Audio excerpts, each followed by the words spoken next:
Lucknow super Giants third match గెలిచారు వాళ్ళు.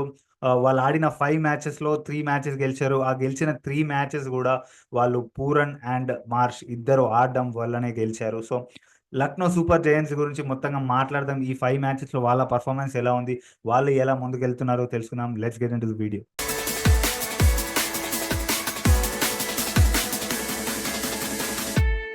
వీడియోలోకెళ్ళే ముందు please consider liking and subscribing to our channel. మీరు లైక్ అండ్ సబ్స్క్రైబ్ చేస్తే నాకొక మోటివేషన్‌లా ఉంటది.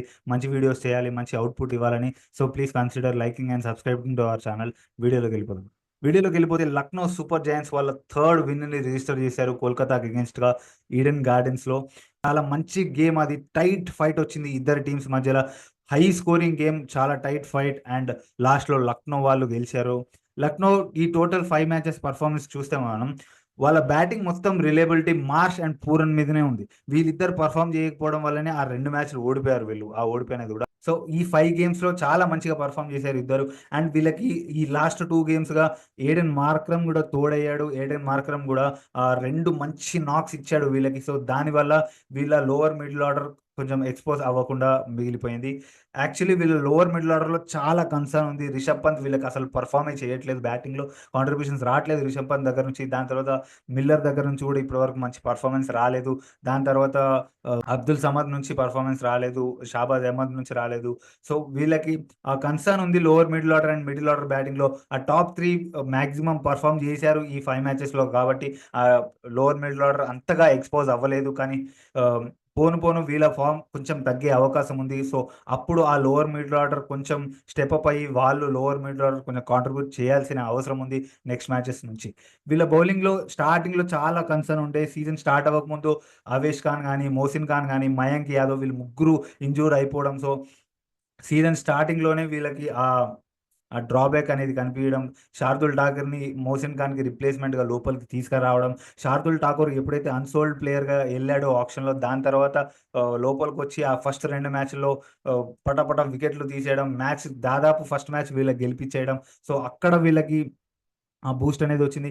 ఫస్ట్ మ్యాచ్‌లో ఎప్పుడైతే ఈ ఆహ్, ఇనెక్స్‌పీరియన్స్ బౌలర్స్ కలిసి చాలా మంచిగా ఆ టైట్ ఫైట్ ఎప్పుడైతే ఢిల్లీకి ఇచ్చారో, అక్కడ వీళ్ళకి ఆ ఫైర్ అనేది అందుకుంది. దాని తర్వాత ఎస్ఆర్‌హెచ్‌తో ఆడిన మ్యాచ్ టోటల్‌గా ఆ ఫైర్‌ని ఇంకా ఇగ్నైట్ చేసింది. ఎస్ఆర్‌హెచ్‌తోని ఎప్పుడైతే వాళ్ళు ఆ మ్యాచ్ గెలిచారో, బౌలింగ్ సపోర్ట్‌తోని అక్కడి నుంచి వీళ్ళు ఎనక్కి తిరిగి చూడలేదు. బౌలింగ్ చాలా మంచిగా కూరుకుంది. శార్దుల్ ఠాకూర్ గాని, అవేష్ కూడా ఇంజ్యూరీ నుంచి బయటకొచ్చాడు. సో, శార్దుల్ ఠాకూర్ అండ్ అవేష్ ఖాన్ చాలా మంచి కాంబినేషన్ అవుతుంది. అండ్ ఆకాష్‌దీప్ కూడా ఇంజ్యూరీ నుంచొచ్చాడు. సో, ఫాస్ట్ బౌలింగ్ ట్రియో చాలా మంచిగా ఉంది. అండ్ దిగ్వేష్ రాఠీ మట్టిలో మాణిక్యంలాగా దొరికాడు వీళ్ళకి. దిగ్వేష్ రాఠీ కన్సిస్టెంట్‌గా వికెట్లు తీస్తున్నాడు వీళ్ళకి.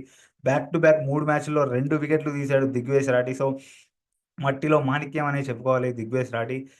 మిస్టరీ కైండ్ ఆఫ్ స్పిన్ ఇస్తున్నాడు. రవి బిష్నాయ్ పెర్ఫార్మ్ చేయకపోయినా దిగ్వేష్ రాఠీ దగ్గర నుంచి ఆ పెర్ఫార్మన్స్ అనేది రాబట్టుకున్నారు వీళ్ళు. చాలా మంచిగా కనబడుతుంది. యాక్చువల్లీ చాలా, చాలా వర్స్ట్ బౌలింగ్ అనుకున్నారు సీజన్ స్టార్టింగ్‌లో కానీ వీళ్ళ బౌలింగే చాలా మంచిగా కూరుకున్నది. వీళ్ళు మంచిగా బ్యాక్ టు బ్యాక్ వికెట్స్ తీయడం, వీళ్ళు మిడిల్ ఓవర్స్‌లో గాని కంటైన్ చేయడం. సో, చాలా మంచిగా ఉంది వీళ్ళ బౌలింగ్. బ్యాటింగ్‌లోని లోవర్ మిడిల్ ఆర్డర్‌లో కొంచెం స్టెప్ అప్ అయ్యి వాళ్ళు కూడా పెర్ఫార్మ్ చేయాల్సిన అవసరం కనబడుతుంది.